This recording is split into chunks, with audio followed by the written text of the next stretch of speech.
Togo, non, Monsieur Boukpessi, une cour constitutionnelle aux ordres et toutes les autres institutions marionnettes ne font pas la démocratie. Publié le 26 novembre 2022 par Miadjo Togo, non, Monsieur Boukpessi, une cour constitutionnelle aux ordres et toutes les autres institutions marionnettes ne font pas la démocratie. Aucune chaîne ne pouvant lier un cri, toute dictature est appelée à disparaître un jour. Jacques Nteka Bokolo. Les responsables de la DMK, Dynamique Monseigneur Kpodzro, projettent de tenir un grand meeting dimanche 27 novembre 2022 dans la ville de Vaughan. 3 sujets seront au programme du dit rassemblement, la vie chère, l'insécurité et bien sûr la crise socio-politique née des élections présidentielles du 22 février 2020. Et c'est justement ce dernier thème qui intéresserait tout regroupement politique dans n'importe quel pays qui connaît la situation du Togo que le ministre Peyadoa Boukpessi, d'après une lettre envoyée aux responsables de la DMK, ne veut pas voir figurer au menu de la réunion du 27 novembre 2022.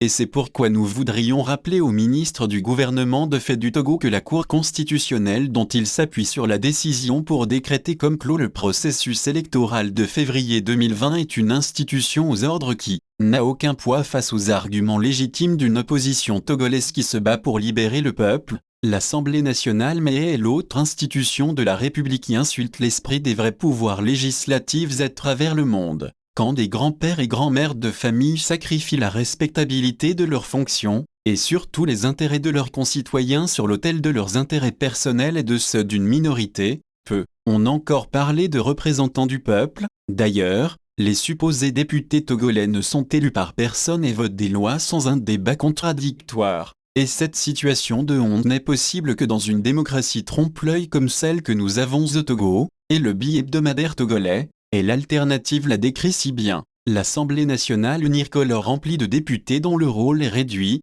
durant la législature qui tire vers sa fin, à lever machinalement la main et voter des lois sans un micron de débat contradictoire. L'instrumentalisation des institutions de la République pour régler des comptes aux adversaires politiques constitue l'arme favorite des régimes de dictature. Et le pouvoir dictatorial des Gnassingbé ne s'est pas fait prier avant de mettre la justice, et toutes les autres institutions créées par ses soins, en coupe réglée, qui ne se rappellent pas, par exemple, des 3 détenus politiques du PNP, libérés le 31 août dernier par les juges de la Cour d'appel, et qui croupissent encore en prison. Bien que le ministre de la Justice, ainsi que le médiateur de la République fussent saisis, le procureur général Blaise Solizam Poyodi refuse jusqu'à ce jour de leur délivrer le précieux sésame qui leur permettrait de recouvrer effectivement la liberté. Donc toutes ces institutions et tous ces postes de responsabilité aux sigles et aux titres ronflants, comme la Cour constitutionnelle ou son président, le médiateur de la République,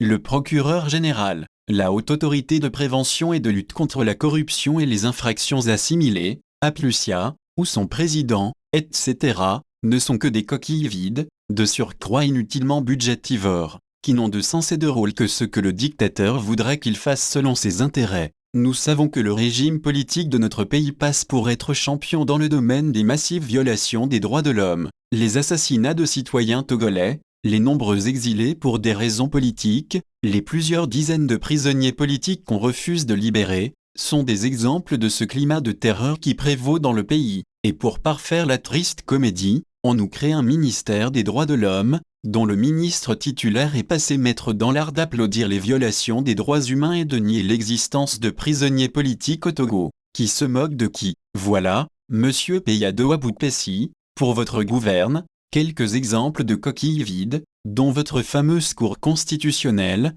qui servent d'institution de la République, mais qui ne sont en réalité que des marionnettes entre les mains de qui tout le monde sait, pour donner l'impression que le Togo est une démocratie. Victoire nette et sans équivoque de son Excellence Monsieur Faure Gnassingbé à la présidence de la République, écrivez-vous. Mais vous êtes l'un des premiers à savoir que c'est faux. Les problèmes politiques qui encourent au Togo depuis au moins 2005, et qui se sont aggravés depuis, et auxquels il faudrait trouver des solutions pour que notre pays retrouve le chemin de la normalité, restent entiers. Jusqu'à quand le régime Gnassingbé va-t-il continuer à se payer le luxe de ressembler à ce capitaine sur un bateau en pleine mer, en train de couler, et qui se comporte comme si de rien n'était? Samari, Tchadjobo Allemagne.